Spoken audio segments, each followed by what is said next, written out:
بینەرانی بەڕێزدار شوێنێکن سڵاوتان لێبێت. من کامەران حاج عومەر باسی ڕۆژتان پێشکەش دەکەم. باسی ڕۆژ ئەمڕۆ تەوەرێک شرۆڤە دەکات کە تایبەتە بە سەردانیشاندی هەرێمی کوردستان بۆ بەغدا. وەک دەزانرێتن ماوەیەکە گۆڕانکاریەکی بنەڕەتی لە ناوچەی ڕۆژهەڵاتی ناوەڕاست بە تایبەت لە سووریا و عێراقدا گۆڕانکاری بنەڕەتی ڕوودەدەن. وەکو دەگوترێت پلانی هەرێمی هەیە لە دژی کورد. ئەم سەردانیشاندی هەرێمی کوردستان بۆ بەغدا و شاندە حزبیەکانی کوردی بۆ بەغدا چی لێ دەخوێندرێتەوە؟ ئایا پەیوەندیەکانی نێوان هەرێمی کوردستان و بەغدا پەیوەندیەکی تاکتیکیە یاخود استراتیژی؟ بۆ قسەکردن لەسەر ئەم ژارە بە شێوەیەکی ڕاستەوخۆ لە شاری دهۆکەوە بەڕێز عەلی عەونی ئەندامی ئەنجومەنی سەرکردایەتی پارتی دیموکراتی کوردستان لەگەڵمان دەبێت و هەروەها کاتژمێر 7:30 بەڕێز سلێمان عەبدوڵڵا یونس کادیری پێشکەوتووی یەکێتی نیشتیمانی کوردستان بە شێوەیەکی ڕاستەوخۆ لە شاری سلێمانی لەگەڵمان دەبێت. بەڕێز عەلی عەونی بەخێر بێت بۆ کوردستان 24. پێم باشە لەوە دەست پێ بکەم لەو کاتەوەی دەنگۆی ئەوە هەیە کە کۆمەڵک گۆڕانکاری استراتیژی لە سیاسەتی وڵاتانی هەرێمی هاتۆتە ئاراوە. ئایا سەردانەکەی سەرۆکی هەرێمی کوردستان بۆ تورکیا ئامانجی خۆی پێکا یاخود نە؟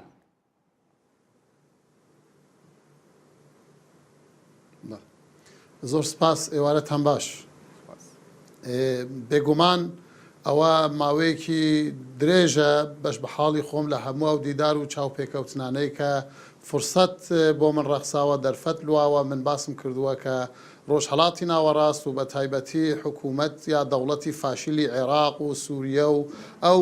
دەوڵەتە داگیرکەرانەی ناوچەکە من پێم وایە کە تورکیا و ئێرانیشی دەگرێتەوە ئەم وەزعە درەنگ یا زوو لە بەردەم گۆڕانێکی زۆر گەورە داین و ڕەنگە ئەم بای گۆڕانکاریە چۆن یەمەنیشی گرتوۆتەوە بەرەبەرەوە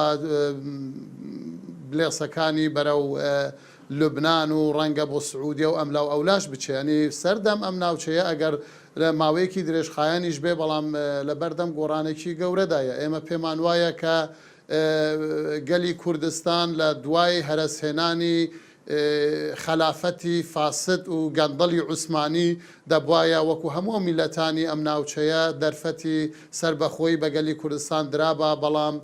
لەبەر نائامادەبوونی خودی گەلی کوردستان و نەبوونی ڕێخستن و سەرکردایەتێکی پتە و وشیاریەکی نەتەوەی لەو کاتەدا لەلایەک و بەرژەوەندی وڵاتانی زلهێزی دنیا و هێز و گوشاری تورک و عەرەب و فارس لەلایەکی تر بووە هۆی ئەوەی کە کورد فرسەتی دەوڵەتبوونی لەدەست بدات و بلکێنرێتەوە بەو دەوڵەتە فاشیلانە و ئەم 87 ساڵە بەس بەشی کورد ئاگر و ئاسن و ئەنفال و کیمیاباران و ئاسیمیلاسیۆن و ئەوە بووە. ئێمە پێمان وایە دەرفەتێکی گەورە لە بەردەم کورددایە و جەنابی سەرۆک بارزانی لە ڕووی با بڵێن داڕشتنی ئەو سیاسەتە سازدانی ئەو پەیوەندیە لەگەڵ کۆڕ و کۆمەڵە نێودەوڵەتیەکان لەگەڵ وڵاتە زلهێزەکان لە مەتبەخی سیاسی دنیادا بە دەرەجەی ئیمتیاز ئەدای خۆی کردووە لەو پەیوەندیە پتە و قوڵانەی کە بەردەوام دەکرێن بۆ ئەوروپا بۆ ئەمریکا بۆ یەکێتی ئەوروپا بۆ تورکیا بۆ هەر وڵاتێک. بەڵام هێشتا وەڵامی پرسیارەکەی من نەداوەتەوە بەڕێز عەلی عەونی. ئایا سەردانەکەی سەرۆکی هەرێمی کوردستان ئامانجی خۆی پێکاوە یاخود نا؟ ئەگەر ڕوونتر بڵێم لە کاتێکدا و کاتێک کە سەرۆکی هەرێمی کوردستان لە ئەنقەرە بوو لە دیدار و کۆبنەوە بوو سوپای تورکیا سنووری ڕۆژاوای کوردستانی بەزاند و داخلی جەرابلوس بوو.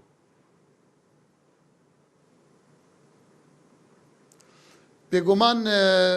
سەرۆک بارزانی ئێستا جێی ئومێدی هەر چوار پارچەی کوردستانە و چاوی ئومێد لە دەستی سەرۆک بارزانیە تەنانەت بەوانەی کە بە بێڕێزیشەوە سەیری ئەدای سەرۆک دەکەن، بەڵام لە دڵەوە پێیان وایە ئەوەی کارێکی پێ بکرێتن، ئەوەی دەتوانێت قسەیەک بکاتن هەردیسان سەرۆک بارزانیە بە خودی پەکەکەشەوە بە گۆڕانەوە بە یەکێتیەوە بە کۆمەڵەوە بە هەموو ئەو باڵانەی کە دژی ئەدای سەرۆک بارزانی قسەش دەکەن خودی خۆیان دەزانن وەکو یاریکەرێکیان وەکو مخاتبێکی نێودەوڵەتی بە نوێنەرایەتی کورد سەرۆک بارزانی وەردە قبول دەکرێت. من پێم وایە بۆ شرۆڤەکردنی کێشەی کورد کورد و بۆ ناساندنی کێشەی کورد و بۆ گەیاندنی مەتاڵیبی کورد و پێداویستیەکانی گەلی کورد لە تورکیا بێ یان لە ئێران بێ لە ئەمریکا بێ لە ئەوروپا بێ سەرۆک بارزانانی هیچ شخصی قسووری نەکردووە کۆتایی نەکردووە ئەوەی کە لەشکری تورکیا لەشکەرکێشی کرد بۆ با بڵێن سووریا پێم وایە هەندێک ئالۆزبوونی معادلات و هاوکێشەکان بوو کە هەمومان بینیمان لە ئالۆزبوونی پەیوەندی تورکیا لەگەڵ رووسیا سەرەتاش لەگەڵ ئەوەی کە سووریایەکی بێ بشار ئەسەد و دانانی ناوچەیەکی دژەفڕین و نازام ناوچەی ئامن و لە ئەوە هەموو ئەو بەرنامانە سەری نەگرت کە ئەوان خەونی ئەوەیان دەدیت بەرەو عوسمانیای نوێ بچن و دەست بەسەر ناوچەکەدا بگن و ئیدعای نوێنەرایەتی عالەمی یان جیهانی سونیان دەکرد ئێستا هاتوون من پێم وایە ئەمریکاش پێویستی بەوەیە بەهێزی تورکیا چونکە خۆتان دەزانن ئەمریکا وەکو زلهێزێکی گەورە کە ئێستا ڕۆلی پۆلیسی نێودەوڵەتی دەبێنە یا ئیدارەی دنیا بەدەستی ئەوانەوەیە لە سیاسەتێکیان هەیە لە جیاتی چارەسەرکردنی کێشە یان چارەسەرکردنی قەیران مدیریەتی قەیران دەکەن ئیدارەی قەیران دەکەن ئەو هێزانە ئیتر دەوەستێتەوە کام هێز خۆی لە مەیداندا هەڵوێستی پارتی دیموکراتی کوردستان لەسەر سنوور بەزاندنی سووریا وەکو خۆتان باسی لێوە دەکەن چییە؟ ئایا لەگەڵ ئەوە بوو کە پێویست دەکات سووریا بچێتە ڕۆژاوای کوردستان یاخود بە پێچەوانەوە ینی زیانی دەبێتن ئەو دزەکردنە؟ ئێمە ماوەی 4-5 ساڵ هەوڵمان لەگەڵ پەکەکە و نوێنەرانی پەکەکە لە سووریا هەوڵێکی زۆرماندا لە ڕۆژاوای کوردستان کە بێن و با بڵێن تیۆریزەی ئەو ماف و داواکانی کورد بکەن یەکێتی ناوماڵی کورد ڕێک بخان ئەنە کەسە هێزێکە بەلانی کەم نیوەی ئەگەر زیاتریش نەبێ ڕۆژاوای کوردستانە ڕەنگە زیاتریش بێت چونکە ئەو تند و تیژەی کە پەکەکە دژی ئەندامانی ئەنە کەسە و ئەندامانی مەکتەبی سیاسی ئەو لایەنانەی لە ناو ئەنە کەسەدان دژی بە توندی ڕاوەستان دژی ئاڵای کوردستان لەو دیوە نیشان دەدا ئەمە لە زەعیفی پەیەدەیە لەوێ نە لە بەهێزی ئەگەر بەهێز بوونایە لە دژی ئاڵای کوردستان ڕانەدەوەستان ئەندامانی مەکتەبی سیاسی و کادیرانی چاڵاکی ئەنە کەسیان نەدەگرت یعنی پێ وایە ئەو سیاسەتەی کە ئێستا حکوومەتی تورکیا گرتوویتە بەرامبەر بە ڕۆژاوای کوردستان لە تۆڵەی ئەوەیە کە پەیەدا ینی هاوبەشی حکومڕانی نەکردووە لەگەڵ ئەنە کەسە؟ ببوورە من وام نەگوت لێ نەگەڕان من جملەی خۆم تەواو بکەم نەخێر بەو شێوەیە نییە ئێمە دەمانتوانی ئەم فرسەتە نەدەینە هیچ لایەنێک و بەوەی کە لە ڕووی نەزەریەوە لە ڕووی عملیەوە ناوماڵی خۆمان ڕێک بخەین بابەت و مافەکانی خۆمان ڕێک بخەین ئەمە ئەوەی کە تورکیا سنوورەکانی بەزاندووە خۆت دەزانی تورکیا وەکو وڵاتانی تر دەستی لەگەڵ هێزی ئۆپۆزۆسیۆن لەوێ هەیە ڕەنگە متتەهەمیش بێ هەتا ئێستاش لەگەڵ هاوکاریکردن لەگەڵ هێزە تونڕەوەکان تەنانەت متتەهەمە بە یارمەتیدانی داعشیش دەیانەوێت خۆیانی لێ پاکەنەوە من دەمگوت من ویستم ئەوە بڵێم کە پەیەدا دەیتوانی بە ڕێکخستنی ناوماڵی کورد و بە قوبولکردنی هاوکاری و هەماهەنگی لەگەڵ ئەنە کەسە ڕێ لە بەرسنگی تورکەکان بگرن و خۆیان لەو ئەوەی کە ئەوان بەشێکن لە پەکەکە خودی خۆتان بینیتان سەرڕای ئەم هاوکاریە تۆڵەی لەگەڵ بشار ئەسەد کردیان پێشمەرگەکانی ڕۆژئاوا ئێستا لە ڕۆژاوای کوردستان وجودیان هەبا و شانبەشانی پەیەدا شانبەشانی پەیەدە لە شەڕبانە پێتان وابوو سیاسەتی تورکیا بەرامبەر بە ڕۆژئاوا گۆڕانکاری تێبکەوت باە؟ من پێم وان نییە بەڵام دەمانتوانی وای لێ بکەین لە کۆڕ و کۆمەڵە نێودەوڵەتیەکان نیشان بدەین ئەمە هێزێکی مۆدەرات هێزێکی معتەدل هێزێکی دیموکراتە لەوێ نە ئەو هێزەی کە بووەتە بەدیلی حزبی بەعسی عەرەبی سووری نەشاتی کوردەکان ئاڵای کوردەکان هەمووی قەدەغەیە و پەیکەرەکانی بشار ئەسەد و ئاڵای حزبی بەعس و ئاڵای دەوڵەتی عەرەبی سووری لە ناوچە کوردیەکان دەشەکێتەوە ئەو پەیەدەیە کە حاضر بۆ هاوکاری لە عەرەب وەربگرێ بەڵام حاضر نەبوو هاوکاری لە کورد وەربگرێ ئەمە جێی سەرسوڕمان بوو ئەمە واردبوونی تورکیا بۆ ناو خاکی سووریا و بە تایبەتی ئەو وەزعەیە کە دێتن مەحکومە ئەمە دەست درێژیە بۆ سەر ئەو خاکە من پێم وایە دەبا دەوڵەتی تورکیا دان بە خۆیدا بگرێت دەبێت کۆڕ و کۆمەڵە نێودەوڵەتیەکان بەرسنگی تورکیایان گرتبێ بەڵام من بۆ کەمتر زەرەر بوون ئەو فکرەیەمدا ئێمە زۆرمان نسیحەتی برایانی پەیەدا کرد کە من بچ علااقەتی بە ئێمەوە نییە نابێ ئێمە شار بۆ عەرەب بکەین شەڕەکەیان کرد زیاتر لە 600 گەریلای تێکۆشار کوردی تێکۆشار گەنجی خوێنگەرم و ڕوح پەپولەی ئەم وڵاتیان کردە قوربانی ئازادکردنی منجبش بۆ ئەوەی ئافرەتێکی عەرەبی منبجی بە کەیفی خۆی جگەرە بکێشێ بۆ ئەوەی بە حڕیەت جگەرە بکێشێ ئەمە ڕەوا نییە دەبێ ئێستا ئەم نیقاشەی ئێمە لێرە لەسەر مووسڵی دەکەن دەبێ مستەقبەلی مووسڵ دیار بێ دەبێ شتەکان بە معاملە لەگەڵ عەرەبەکان بێ ئێمە بۆ بچین گەنجی کورد بەکوش بدەین ئەمە ئەوەی تورکیا دەستدرێ ینی چوەتە ناو خاک و دەیەوێت عەداش لە کورد بکە من پێم وایە پەیەدا ئێستاش نەچوە بچێ دەبێ لەگەڵ ئەنە کەسە هەماهەنگی بکات و ئەوەی کە تورک دەیەوێت کوردەکان لە ناوچە کوردیەکان دەربکەن ئەمە مەحکومە ئەمە خاکی کوردانە کورد لەوێ بە خوێن ئازادی کردووە دەبێ لە ڕووی زۆر باشە علااقاتی نێودەوڵەتیەوە لەگەڵ بەڕێز عەلی دیارە لە پێشودا هەم لە نێوان ئەنە کەسە و تەفدەمدا بە ئامادەبوونی سەرۆکی هەرێمی کوردستان مەسعود بارزانی چەند ڕێکەوتنێک کراوە بەڵام ئەو ڕێکەوتنانە سەری نەگرتووە و تەنانەت نیگەرانی سەرۆکی هەرێمی کوردستانیشی لێکەوتۆتەوە پێتان وایە لەم بارودۆخەی تازە کە هاتۆ تا ئاراوەکو دەزانرێتن چاوەڕوانی ئەوە دەکرێتن بەریەکەوتن دروست بیتن لە نێوان سوپای ئازادی تورکیا و پەیەدەدا چاوەڕێی ئەوە دەکرێتن بارزانی پشت لە ڕۆژاوە بکات و هیچ هاوکاریەکیان نەکات تەنانەت لە ڕووی سیاسیەوەش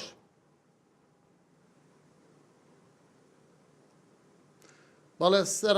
سەرڕای ئەو تەعەدا یانیان ستەمە ئیعلامیە حتا تەنانەت جاری وهەیە سیاسی و عەسکەریەی کە دەستگای ڕاگەیاندنی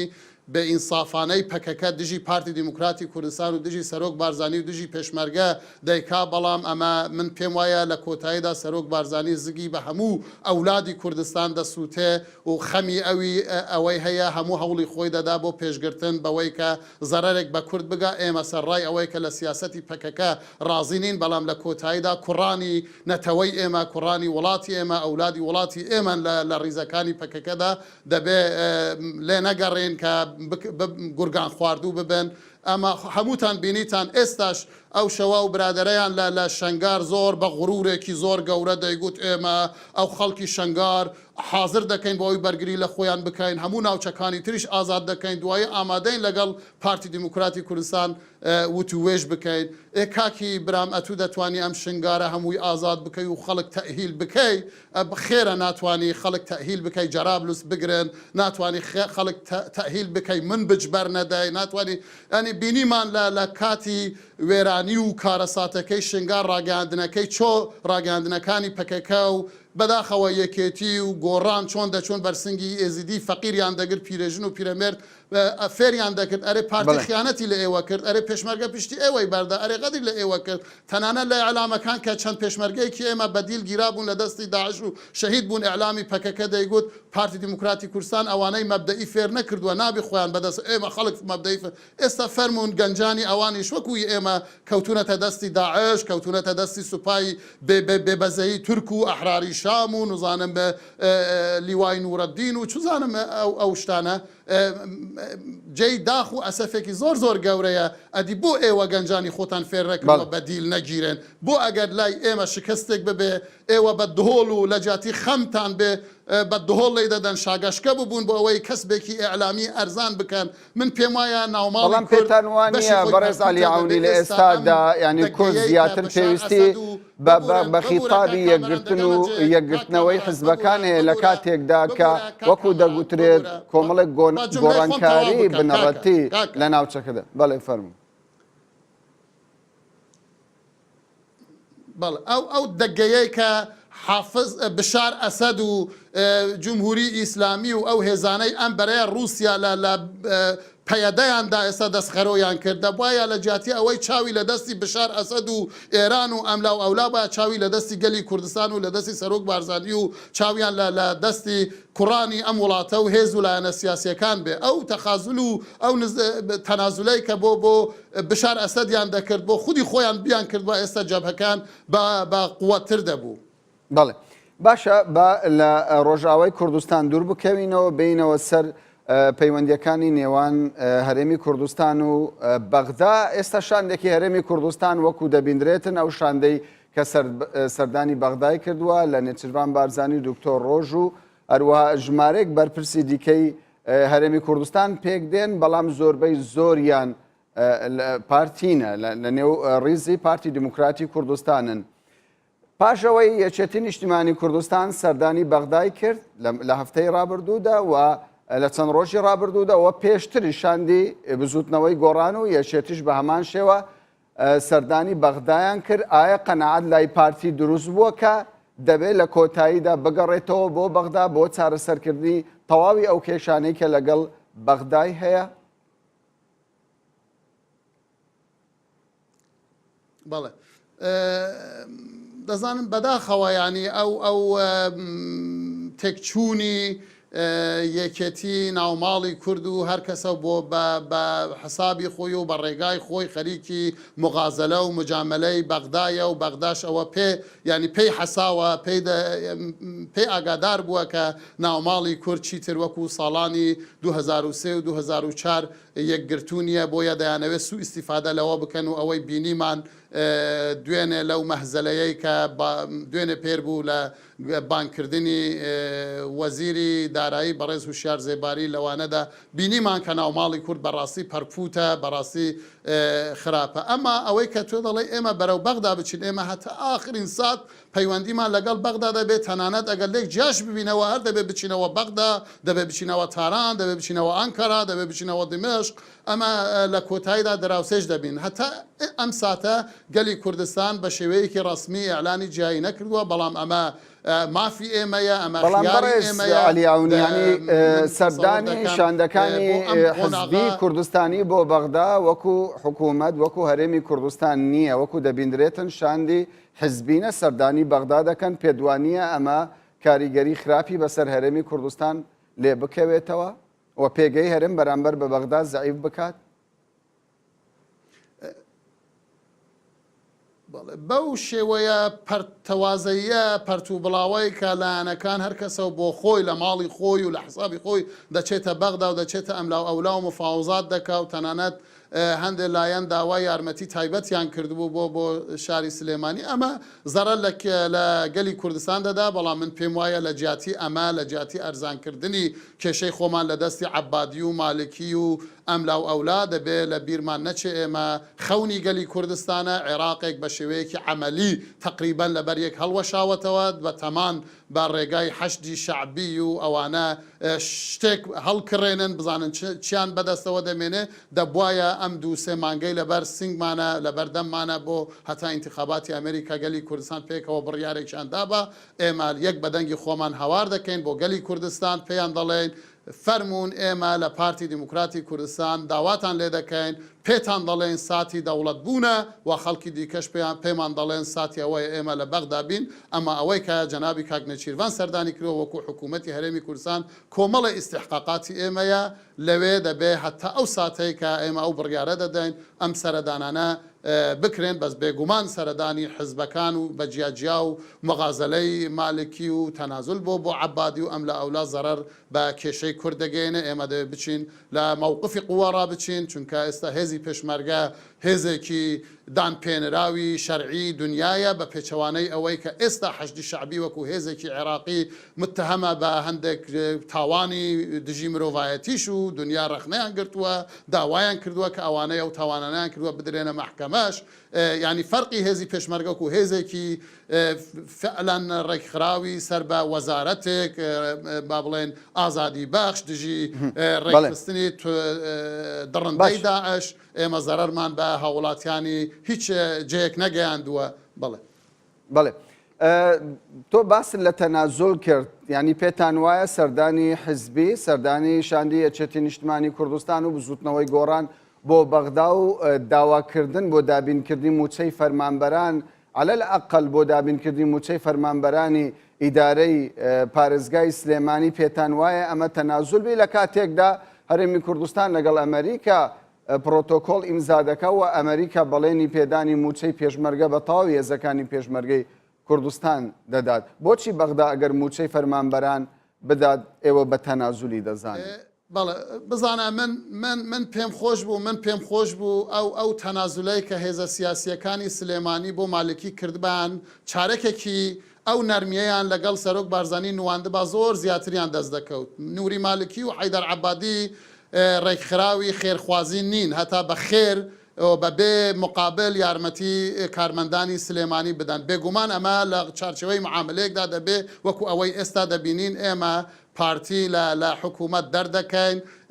یەواش بێ تەسیری دەکەین لەوێ بەڵام ئێوەش لە مقابلی ئەوە پارەمان بدەن بەڵام پێشوازیکردن لە نووری مالکی کە ئێستا سەرۆکی گەورەترین کوتلەیە لە نێو پەرلەمانی عێراق بۆچی بە شێوەیە کە ژمار دەکرێت کە تەنازول بیتن یعنی لەبەرچی ئەم دەستەواژەیە بەکاردەهێنرێتن پێتان وانە ینی سیاست لەگەر هەر کەسێک بکرێت دەکرێت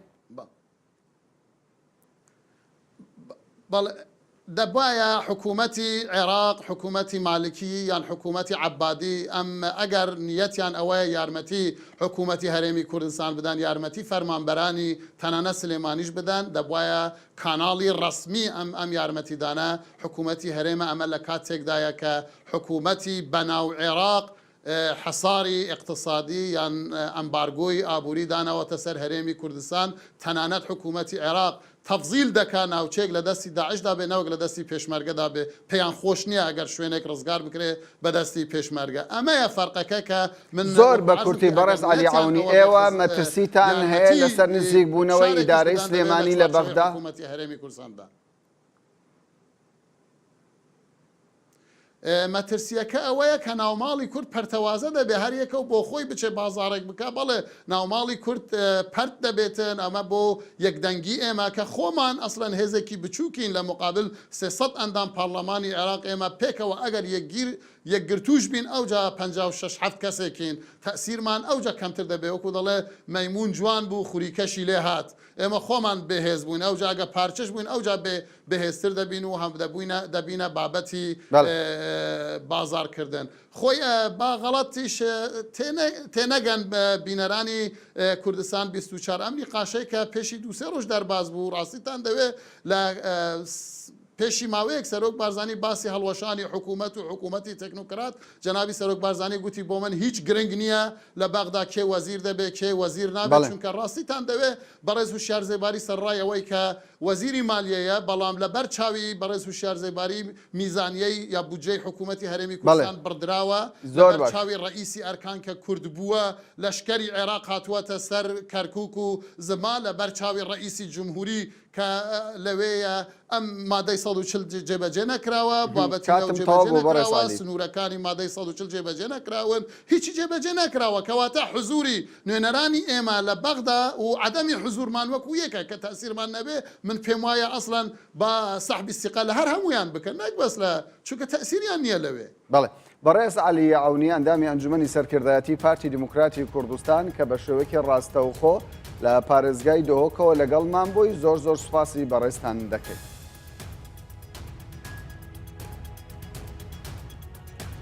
بەڵێ بەڕێزانم کەمێکی دیکە دەگەڕینەوە خزمەتان پاژناوبڕێک دیارە درێژە بە گفتوگۆکەمان دەدەین بەڵام ئەم جارە لە دۆهۆکەوە دەچینە سلێمانی و لەوێوەش بەڕێز سلێمان عەبدوڵڵا یونس کادری پێشکەوتووی یەکێتی نیشتیمانی کوردستان بە شێوەیەکی ڕاستەوخۆ لەگەڵمان.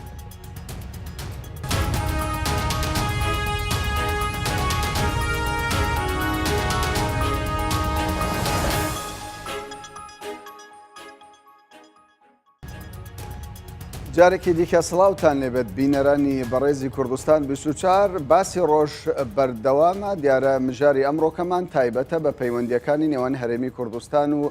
بەغدا وەکو دەزانرێتن جموجۆڵێکی زۆر لە نێوان هەرێمی کوردستان و بەغدا هەیە شاند لە هەرێمی کوردستان لە هەولێر لە سلێمانی دەچێتە بەغدا و بە پێچەوانەوەش شاندی حزبی لە بەغداوە دێتە هەرێمی کوردستان ئایا پەیوەندیەکان نێوان هەرێمی کوردستان و بەغدا ئەو پەیوەندەیەکی ئێستا لە ئارادایە پەیوەندیەکی تاکتیکیە یاخود ئەستراتیژی بۆ قسەکردن لەسەر ئەم پرسە لە شاری سلێمانیەوە بەڕێز سلێمان عەبدوڵڵا یونس کادری پێشکەوتووی یەکێتی نیشتیمانی کوردستان لەگەڵمانە. بەڕێز سلێمان بەخێر بیت بۆ کوردستان 24 ئەگەر بەوە دەست پێ بکەم دیارە جموجۆڵێکی گەرم و گوڕی شاندی حزبی لە سلێمانیەوە بۆ بەغدا بە هەمان شێوەش لە بەغداوە دێنە سلێمانی. ئامانج لە پشت ئەو سەردانە گەرم و گوڕانە چییە؟ ئێوە چۆنی دەخوێننەوە؟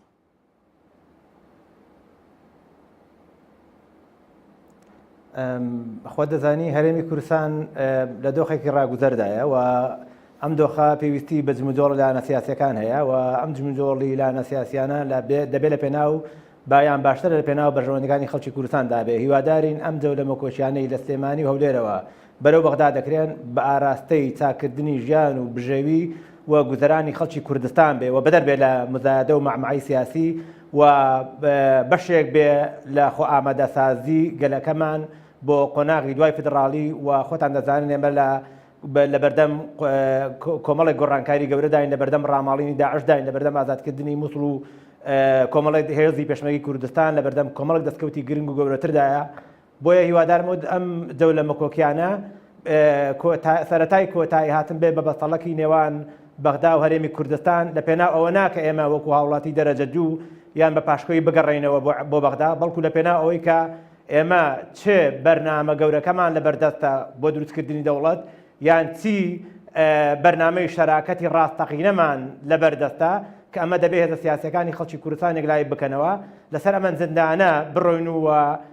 لە پێناو ئەوەی کە خەڵکی کوردستان بەرەو ژیانێکی شایستەتر بەرین کە لە ڕاستیدا بەهۆی قەیرانی حزبە کوردیەکانەوە بەبێ جیاوازی خەڵکی کوردستان دووچاری قەیرانێکی قوڵ و ژیانێکی کوونەمەرگانە بوونەوە. خەڵکی کوردستان چاویان لەوەیە کە ڕێبەرە سیاسیەکانیان حزبە سیاسیەکانیان مزایدە و ناکۆکی و ناتەبایی ناوخۆیان وەلاو بنێن ڕوو لە بەغدا یان تاران یان ئەنقەرە یان واشنتن یان هەر پایتەختێکی گەورە و گرنگی دنیا دەکەن لە پێناو ئەواندا لە پێناو ژیان و موچە و قوت و گوزەران و سەلامەتی و دەستکەوتە تایبەتی و نەتەوەیەتەکانی ئەواندا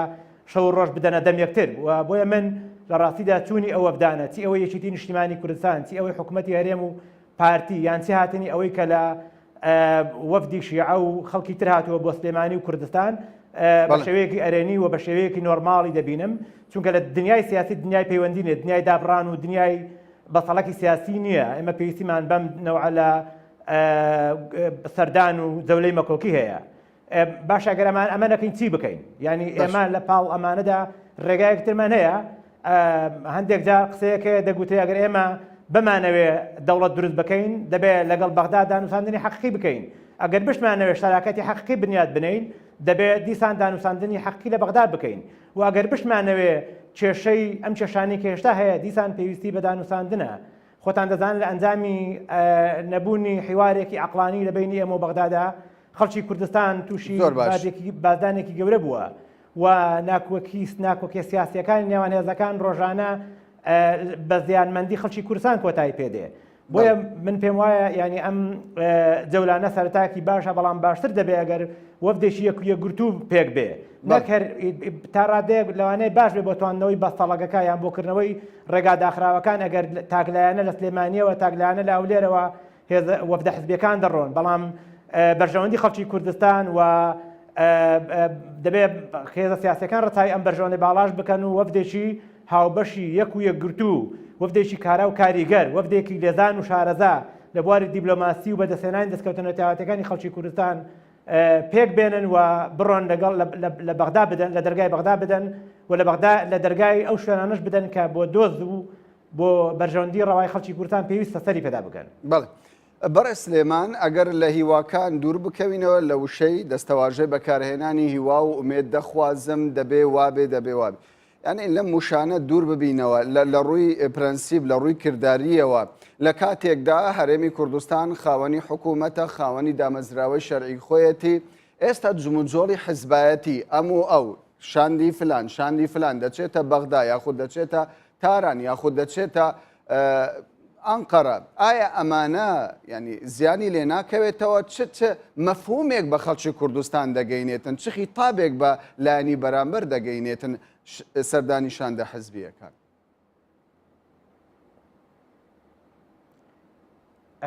ئەمە پێشەموو شتێک ینی خۆمان لێ بەرپرسیارین، چێ وەزیرەکانی گۆڕانی یاردەوە ماڵەوە، چێ پەرلەمانی پەخست، کێشەی سەرۆکایەتی هەرێمی گەیاندوێتە ئەم دۆخەی هێشتا بێگومان لایەنێک بەرپرسیار نیە تێدا هەموو لایەنەکان بەڵام بە ڕێژەی جیاواز بەرپرسیارن تێدا بۆیە پێش ئەوەی تۆ قسە لەسەرەوە بکەی ئایا ئەم دۆخە خراپە دۆخی ڕابردووتە خراپتر بووە پارتی دموکراتی کوردستان بە تایبەتی کاتێک کە وەزیرەکانی گۆڕانی ناردەوە ماڵەوە گوتی لە بینی خراپ و خراپتردا خراپترمان هەڵبژار هێشتا خەریکە نێزەکانی سلێمانیش لە بینی خراپ و خراپتردا دیسان خراپەکاڵ دەبژێرن باشترە لەوە لە هەولێر و لە سلێمانی بیر بکەینەوە لە پێناو باشترین بۆ خەڵکی کوردستان بژاردەی باشترین بۆ گەلەکەمان نەک لەوەی کە کامە خراپە لە بینی خراپ و خراپتردا لە هەولێر و سلێمانی اختیاری بکەین من پێم وایە ئەمانەی دەگوزەرن پەرچەکرداری هێزێکی سلێمانیە بەرامبەر بە هێزێکی هەولێر و بەداخەوە ینی ئێمە تا ڕادەیەک ینی لە دەبێت دوور لە خەیاڵ و یۆتۆپیا قسە بکەین لە بەردەم واقعێک داین ئەم واقعی دووردۆنجی هێزەکانە واقعی ڕەپێشکردنی بەشەوەندی حزبیەکانە لە پێش هەمویاندا پارتی دیموکراتی کوردستان بە دەرەجەیەک لەمەدا ڕەتەشکێن بووە لە ناردنەوەی پەرلەمان ئەندامانی پەرلەمانی کوردستان سەرۆکی پەرلەمانی کوردستان بۆ ماڵەوە ڕەتەشکێن بووە لە دەرکردنی ستافی گۆڕان لە حکوومەت ڕەتەشکێن بووە لەوەی کە ئەم دۆخە بەمە گەیشتووە بێگومان ئەمە بەتەنیا ئەو نەیکردووە بەڵکو زۆر باشە تۆ باست لە کردارەکانی پارتی کرد و باسشت لەوە کرد کە ئەوەی ئێستا بزوتنەوەی گۆڕان و یەکێتی نیشتیمانی کوردستان لە بەغدا دەکەن پەرچە کردارە ئایا ئەو پەرچە کردارە بە چ شێوەیەکە و لەسەر حیسابی چێیە ئایا تەنیا لەسەر حیسابی پارتیە یاخود لەسەر حیسابی تەواوی خەڵکی کوردستانە و دەیانەوێت چی بکەن چۆن پەرچە کردارەکە جێبەجێ بکەن جارێ ئەوەی کە پارتیش کردوێتی لەوەی کە پارتیش کردوێتی لەسەر حسابی خەڵکی کوردستان کەوتووە و ئەوەی گۆڕانیش دەیکا لەسەر حسابی خەڵکی کوردستان دەکەوێت من پێم وایە ڕۆڵی یەکێتی لەو نێوەندەدا جیاوازە لە ڕۆڵی گۆڕان و پارتی یەکێتی ڕۆڵێکی میانژێڕانەی معتەبەر و بێلایانی لە لەحزەیەکی تاریخیدا نواندووە ڕاستە هەندێک جاری یەکێتی لەبەر هەندێک کۆمەڵێک ئەسبابی ناوخۆی نەیتوانیوە بە وەزیفە گەورەکانی سەرشانی خۆی هەڵبستیان بە وەزیفان هەڵبستێکە یەکێتی وەکو حزبی مانزەرا دەبوو پێی هەڵبستەیە بەڵام دیسان ئۆباڵە ئەستۆیە ئۆباڵە گەورەکە لە ئەستۆی لە پلەی یەکەمدا لە ڕزبەندی یەکەمدا لە ئەستۆی پارتی دیموکراتی کوردستانە لە ڕزبەندی دووەمدا لە ئەستۆی بزوتنەوەی گۆڕانە لە ئەوانیش لە ڕزبەندی یەکەمدا لە ئەستۆی بەڕێز بەرزانیە لە ڕزبەندی دووەمدا لە ئەستۆی بەڕێز نەوشیران مستەفایە ئەوەی لە هەولێر گوزەراوە لەسەر حسابی خەڵکی کوردستانە ئەوەی هێشتا لە بەغدادە گوزەرێ لەسەر حسابی خەڵکی کوردستانە تێکەڵکردنەوەی هەردوو تابلۆکە تابلۆیەکی حزبی ناشرینمان پێشان دەدا پێمان دەڵێم حزبانە بەدەر لە بەرچاوگرتنی دروشمیان بەرنامەیان دەستوری سیاسیان تەنانەت خواست و ویستی ڕای گشتیشیان بۆ شوێنێکی تر هەنگاو دەنن بۆ شوێنێکی تر سیاست دەکەن کە ئەو شوێنە کوردایەتی نیە حزبایەتیە لە شوێنێکی لە ماڵێکی تر سیاست دەکەن کەەوە ماڵی کوردایەتی نیە ماڵی حزبایەتێکی مجەڕەدە زۆر باشە عاتیفە و شعر و خەیاڵ نییە زۆر باشە ئەمە واقعی هێزە سیاسیەکان و سەرکردایەتی هێزەکانە زۆر باشە ئەگەر بزوتنەوەی گۆڕان ئەوەی لە پارتی خواست دەستی نەکەوت بەڵام ئایا لە بەغدا چی دەست دەکەوێت یعنی تۆ دەڵێ یەکێتی لەم سیاسەتدا بەشدار نییە و سیاسەتێکی سربەخۆ پەیڕەو دەکات لە کاتێکدا ئەگەر لە ئەندامێکی بزوتنەوەی گۆڕان بپرسی لە ئەندامێکی جڤاتی یاخود هەر ئەندامێکی بزوتنەوەی گۆڕان دەڵێ هەر سیاسەتێک کە لەمە و دوای ڕێکەوتنەکەی لەگەڵ یەکێتی نیشتیمانی کوردستان بزوتنەوەی گۆڕان پەیڕەوی بکات بەبێ یەکێتی نیشتیمانی کوردستان ئێمە بڕیار نادەین کەوایە ئێوەش بەشێکن لەم سیاستە گریمان با بزوتنەوەی گۆڕانی بەڵام بزوتنەوەی گۆڕان ئەوەی لە پارتی دەستی نەکەوت لە هەولێر دەستی نەکەوت چی لە بەغدا دەست دەکەوێت پرسیارەکەەوە نییە بزوتنەوەی گۆڕانتی دەست دەکەوێت پرسیارەکەی ئەوەیە پرسیارە گەورەکەیە کورتی دەست دەکەوێت چونکە لەوەی پرسیارەکە ئەوەیە پارتیش لە هەولێر چی دەستکەوت بەڵێ وایە قسەکەی جەنابیش دقیقی گۆڕان چی لەمە دەست دەکەوێت پرسیارەکە من بە شێوەیە تر دەکەم باجەکە خەڵکی کوردستان چۆن دەیدا لە باجی ئەو هەنگاوانەی پارتینای خەڵکی کوردستان برسی بوو بێماڵ بوو بێلانە بوو بێڕێگا بوو بێدەرەتان بووە لە ئاسۆ ئایندەیەکی ناڕۆشندایە ئەوەی بستنەوەی گۆڕانیش دەیکا ئاسۆ ئایندەکە لێڵتر دەکا برسێتیەکە قوڵتر دەکا مێنێتەکان زیاتر دەکا بۆیە من پێشمانیە من پێم وایە یەکێتی هێزێکی سربەخۆیە لە بڕیارداندا هێزێکە ڕاستە هاوپەیمانەتی لەگەڵ پارتی هەیە بۆ هاوپەیمانەتیشی لەگەڵ گۆڕان هەیە بەڵام ئەو هاوپەیمانەتیە خۆ نەبوو یەک حزب نییە من کە لەگەڵەوەش هیوادارم یەکێتی گۆڕان ببن بە یەک هێزی سیاسی بەڵام دیسان من وای دەبینم ڕەنگە من لەوە هەڵەبم تا هێشتا یەکێتی ڕۆڵێک دەژێڕێ بۆ کوردایەتی ئەم ڕۆڵە لە هەندێک شوێندا بێگومان کەم و کورتی تێدایە بەڵام ڕۆڵێکە جیاوازە لەوەی پارتی دەیژێڕێ و جیاوازیشە لەوەی کە گۆڕان دەیژێڕێ ئەمە دید و تێڕوانینی منە لەوانەیە ئەم دید و تێڕوانینە نەقوستانی تیابێ یان کەماسی تیادا بێ یان عاتفی بێ بەڵام لەگەڵەوەدا من بڕۆم وایە کە ئەم ڕۆڵەی یەکێتی دەیبینێت تا ڕادەیەک لەنێو کەوانەیەکدا بە کەمێک جیاوازی هەیە. بەڵێ بەڕێ سلێمان لەم لاو لەولا زۆرجار جێبستی ئەوە دەبین تەنانەت لەلایەن بەرپرسانی باڵاوەش کە هەوڵێکێ لەلایەن حکوومەتی عێراقەوە لەلایەن بەغداوە سلێمانی و گەرمیان لە هەولێر داببڕێنێ ئەمە هەتا چەند ڕاستە ئایا ئەمە تەنیا ینی کارتێکی فشارە لە نێوەخۆی هەرێمی کوردستان بەکار دەهێنرێتن یاخود بەڕاستی مەترسێکی گەورەیە لەسەر هەرێمی کوردستان ئەگەری ئەوە هەیە کە ینی بە شێوەیەک لە شێوەکان بڕیاری ئەوە بدرێ ئیدارەی سلێمانی و گەرمیان تەنانەت کەرکووکیش بە بەغداوە گرێ بدرێتەوە.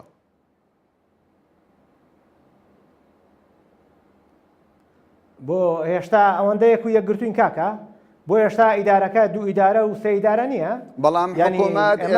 ئێستاش حکوومەت یەکێتی نیشتیمانی کوردستان یەکگرتووی ئیسلامی کوردستان کۆمەڵی ئیسلامی لە نێو حکوومەتێک دانە و بە یەکەوە ئیدارەی ئەو وڵاتە دەکەن. بەڵام بە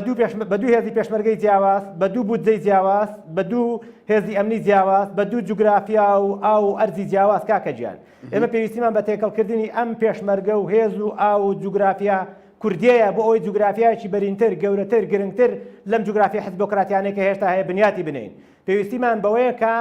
لەمە دەرچین چێ بەرپرسیارەتی یەکەمی هەیە یان نا چێ دەستپێشخەری یەکەمی کردیان نا بەڵکو هەمومان پێویستە لەم لەحزە تاریخیەدا بە یەک و یەکگرتووی هەنگاو بنین بە ئاراستەی خەونەکانی خەڵک بە ئاراستەی خواستەکانی میلەت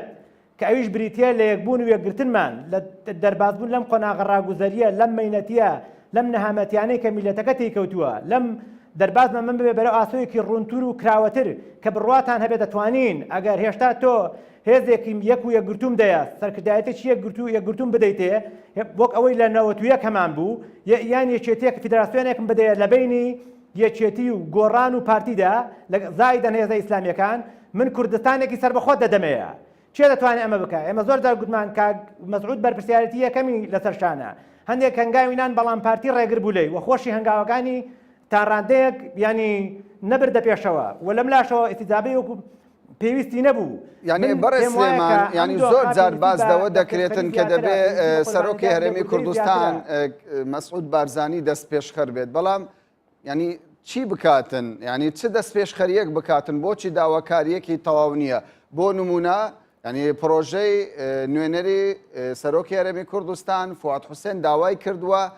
بۆ ئەوەی پەرلەمانی کوردستان کارا بکرێتەوە دەستەی سەرۆکایەتی بدرێت بە یەکێتی نیشتیمانی کوردستان ئەوە ئێوەن کە بە ئاشکرا ئێوە ئەوەی قبول ناکەن کە مەترسێکی گەورە هەیە لەسەر هەرێمی کوردستان بۆچی یەکێتیش نایەتە پێشەوە و بەشێکی ینی ئەو ئەرکە بخاتە سەرشانی خۆی و بەیەکەوە بزوتنەوەی گۆڕانی یەکێتی نیشتیمانی و پارتی دیموکراتی کوردستان بەیەکەوە بتوانن ئەو کێشانە چارەسەر بکەن.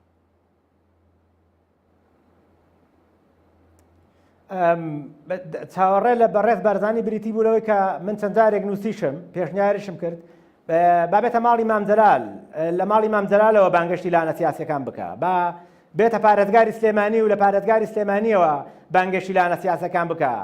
با خۆی بە خاوەن ماڵ بزانێت لە سلێمانی و بێ لەوێەوە فەرمووی کاگنە و شیروان و سەرکردەکانی یەکێتی و سەرکردە هێزە ئیسلامیەکان بکە لە پێناو هەرێمەکەیدا کێشەکە ئەوەیە پرسیارەوەیە بۆچی کاک مەسعود خۆی دەچێت بۆ تورکیا و بۆچی خۆی دەچێت بۆ ئەوروپا بەڵام نوێنەرەکەی دەنێرێ بۆ سلێمانی و لە کاتێکدا ئەوەلیات دەبێت بۆ کێشەناوخۆیەکانمان بێ بۆ چارەسەری کێشەناوخۆیەکانمان بێ چونکە کوردستانێکی یەک و یەکگرتو زەمانەتی هەلومەرجە دەرەچەکە دەکات من دڵنیات دەکەمەوە هەلومەرجی دەرەچیمان زۆر لەبارە بۆ تێپەڕاندنی ئەم قۆناغا هەلومەرجی ناوچەیمان زۆر لەبارترە بۆ تێپەڕاندنی ئەم قۆناغا ئەوەی کە لەبەردەم ئەم قۆناغا بربەستی گەورەیە ناکۆچی ناو خۆمانە بۆیە دووبارەی ئەوە چەندبارەیە چاوەڕێ دەکرێت خەڵکی کوردستان چاوەڕێتی بارزانی بێتە ماڵی مامجەلال یان بێتە پارێزگای سلێمانی یان بێت هەر شوێنێکی دیکەی ئەم شارە ئەم ناوچەیە بێ لەوێوە وەکو خاوەن ماڵ بانگهێشتی نەوشێران مستەفا و بانگهێشتی سەرکردەکانی یەکێتی و بانگهێشتی سەرکردەی قاوەیەکی تاڵ بەڵام ئامانج لە هاتنی بارزانی بۆ سلێمانی ینی چی دەبێتن؟ ئایا پێدوانیە پێش سەردانەکە گرنگ ئەوەیە کە لەسەر خاڵە ناکۆکەکان ڕێکەوتن هەبێتن گرفتەکە، ینی عینادیەکی ڕقوقینەیەکی سیاسیە یاخود ڕقوقینەیەکی حزبیە ئەوەی کە ئێستا تۆ باسی لێوە دەکەی. ینی هاتن زۆر جار ئەمەی کە باسی لێوە دەکەی بەڕێز سلێمان زۆر جار لە کێشە کۆمەڵایەتیەکان ماڵێک سەردانی ماڵێک دەکات، بەڵام ئەوەی ئێستا گرێدراوە بە پرسێکی سیاسی و هەموو خەڵکی کوردستانیش تێیدا ینی ڕوبەڕووی دەبنەوە. ینی ئایا پرسیار لێرەدا ئەوەیە بە چوونی بارزانی بۆ سلێمانی بۆ ماڵی مامجەلال گرنتی ئەوە هەیە لە بەرامبەر دەبزوتنەوەی گۆڕان ئامادە بێتن کە لەگەڵ پارتی بەیەکەوە سازان بکەن؟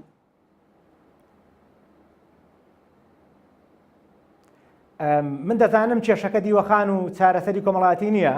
دەزانم کێشەکە پەیوەندیدارە بە بەرژەوەندی گەورەی نێوان لانە سیاسیەکان و لە نێو لانە سیاسیەکانیش پەیوەنددارە بە بەرژەوەندی گروپ و ماڵباتە سیاسیەکانەوە. بەڵام دیسان بەڵێ ئێمە ئەم ناوچەیە لەگەڵ پارتی دوژمنایەتی تاریخی لە سەردەستی مامجەلال تەلاق داوە، کۆتایی پێهێناوە. مامجەلال خۆی لە ماڵی بەرزانی بۆ چەند جار داوەت کردووە. مامجەلال توانیویەتی ڕێچکەیەک یان بنەمایەکی یان بنچینەیەکی تاریخی یان دەستورێک بۆ چارەسەرکردنی ئەم کێشانە لەگەڵ خۆی لە دوای خۆی بەجێ بێڵێ. هەرچەند ئێستا بە خۆشبەختیەوە مامجەلال لە ناو ژیان بەڕێدەکا و سەلامەتە، بەڵام مامجەلال وانەیەکی بەجێهێشتووە، کەڵچەرێکی بەجێهێشتووە کە دەتوانین لەسەری بڕۆن. بۆیە من پێم وایە چۆن ئەو لەحزانەیە کە مامجەلال لە ماڵی بەرزانی خۆی داوەت کردووە، ئەگەر بارزانی بێت لە سلێمانی لە هەر ماڵێکی ئەم کوردستانە یان لە لای مامجەلال خۆی داوەت بکاتەوە، من پێم وابێت قیمەتی تاریخی دەبێ و شایدێکی گەورە لە بەردەم خەڵکی کوردستان دەنێ کە بارزانی دەستپێشخەرە، بارزانی لە پێناو میلەتەکەیدا قوربانی دەدا، سازش دەکا، دێتە پێشەوە. ئەو کاتە خەڵکی کوردستان ڕوو لە نوشار مستەفا لە سەرکردەکانی یەکێتی ڕوو لە هێزە ئیسلامیەکان لە خەڵکی تر دەنێن بۆ ئێوە دەستپێشخەری ناکەن. زۆر باشە. بەڵام وەزیفە گەورەکە هێشتا لای بارزانیە. بەرپرسیانەتە گەورەکە تا هێشتا لای بارزانیە. بەڕێز سلێمان عەبدوڵڵا یونس کادری پێشکەوتووی یەکێتی نیشتیمانی کوردستان بەهۆی کەمیکات نەمانتوانی درێژە بە گفتوگۆکەمان بدەین، دیارە کات ئەوەندە ڕێگای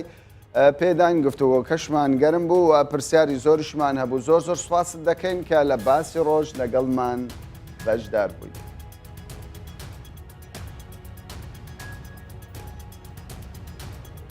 بینەرانی بەڕێز سوپاس بۆ ئێوەش کە لەگەڵمان